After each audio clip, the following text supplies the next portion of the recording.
So moving on, Kevin Jordan says, in the next year, this country is going to have a very large, very public conversation about feminism and women as an oppressed class of people. We will have to publicly address myths like the wage gap and the glass ceiling with actual facts like professional choice and the glass floor. As a man in the public eye, how will you tackle rebuilding issues regarding the fairer sex without becoming shunned or labeled a misogynist? Remember, unlike being called a racist or the like, being labeled a hater of women is something I've never seen a political or social figure shake yet. First thing I will do to answer that question, Kevin, is if I could get a copy of that shirt that that guy was wearing on the Comet probe, I'd do every Stratosphere Lounge from this point forward in that shirt.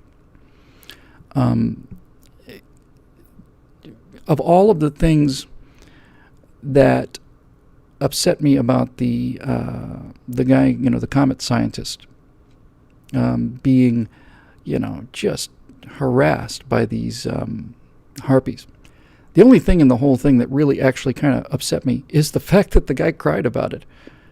Honestly, that's the thing that kind of pisses me off, to be perfectly honest with you. Is like, really, dude, you're going to cry about this? No. Somebody tells me you can't wear a shirt, that's the shirt I'm going to wear for the rest of the day. So first thing I'm going to do is I'm going to just get that shirt. And as Phil points out, there are like 400 back orders. I bet there'll be 400,000. I want to wear that shirt everywhere. And then when people say it's misogynist, I'm going to say, is it?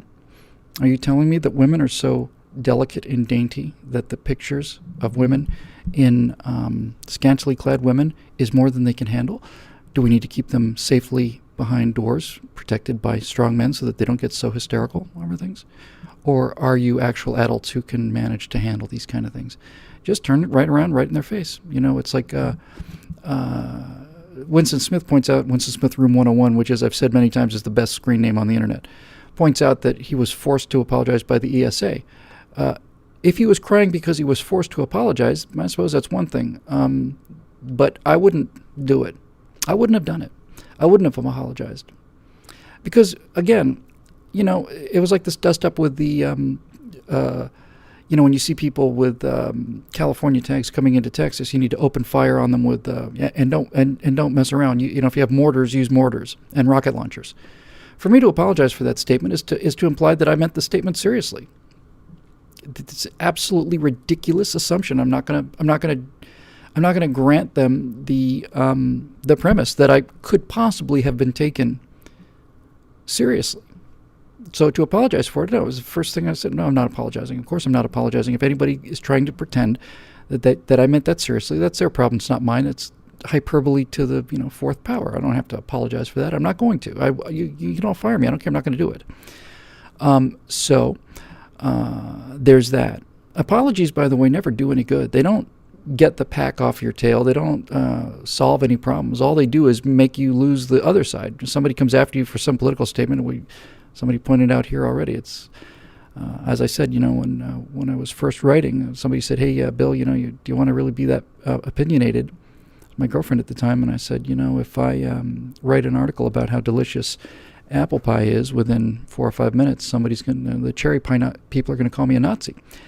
So if you do something that upsets the cherry pie people and then you apologize, you've gone and upset the apple pie people. So it doesn't do any good.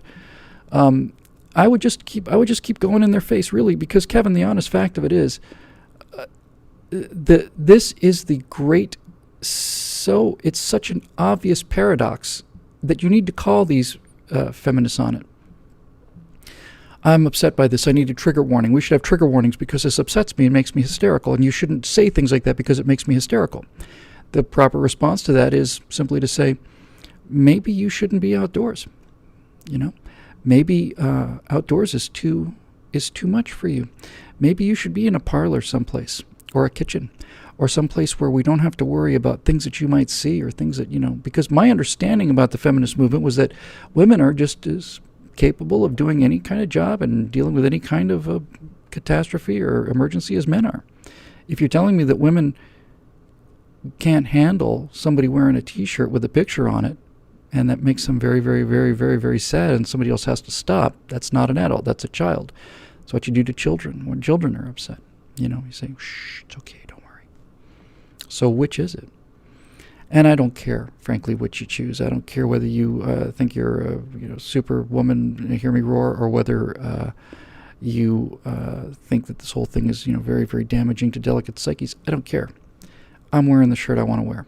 And if he had just said that, if that doctor had just said that, the scientist, instead of apologizing, if he had said, hey, I'm really sorry that you find it offensive. I didn't put it on to offend you. I put it on because I like it. And even if you do find it offensive, I don't care. My job in life is not to walk through this world making sure you're not offended. So if you find it offensive, bully for you. If he'd said that, then that would have been a rallying moment. I would have quit my job before I'd apologize for that. That's just me. There we go. And you just have to go right in its face, Kevin. You just have to call it out. You just have to say, are you too weak to handle criticism, yes or no?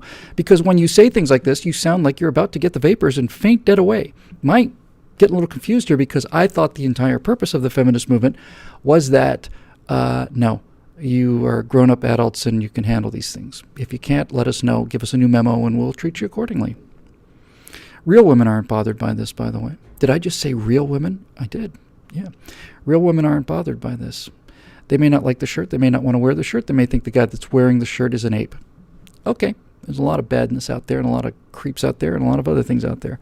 But if I had the shirt, I'd wear it everywhere. I really would. I really, truly would. I'd wear it everywhere because it's a badass shirt, by the way. It's a really cool shirt. Every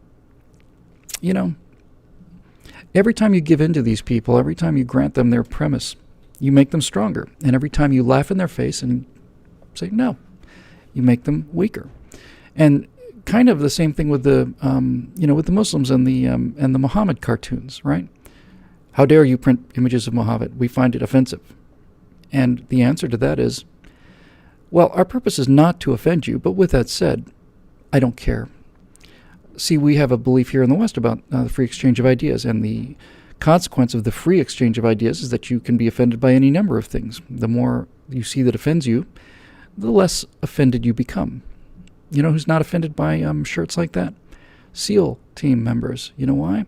Because they have bigger things to worry about than being offended by a T-shirt or somebody's political orientation or their sexual orientation or anything. They got real things to worry about. So now this, everybody's asking, for those of you who don't know, there's a couple questions in the comment. What shirt are we talking about? It's called Shirt Storm, wink, wink. The Rosetta probe landed a small lander on a comet, and one of the guys at mission control for the probe was wearing a shirt with scantily clad women on it, which was designed by a woman, by the way.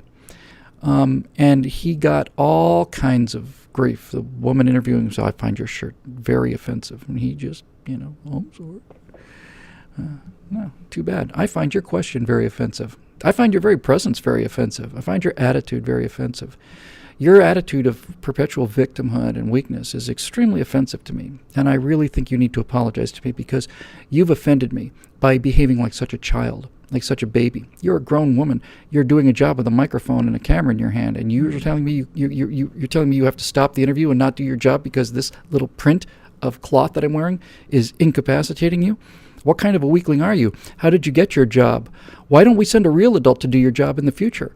I find you very, very offensive. And I think, young lady, you need to apologize to me right now. You need to apologize to me publicly right now for being so offensive to everything I hold dear. Right? No? Not going to apologize to me? Why not? I find your entire existence extremely offensive. Why don't you apologize to me? Oh, is it because you think you have a right to say what you want to say and lead your own life and live your own values? Imagine.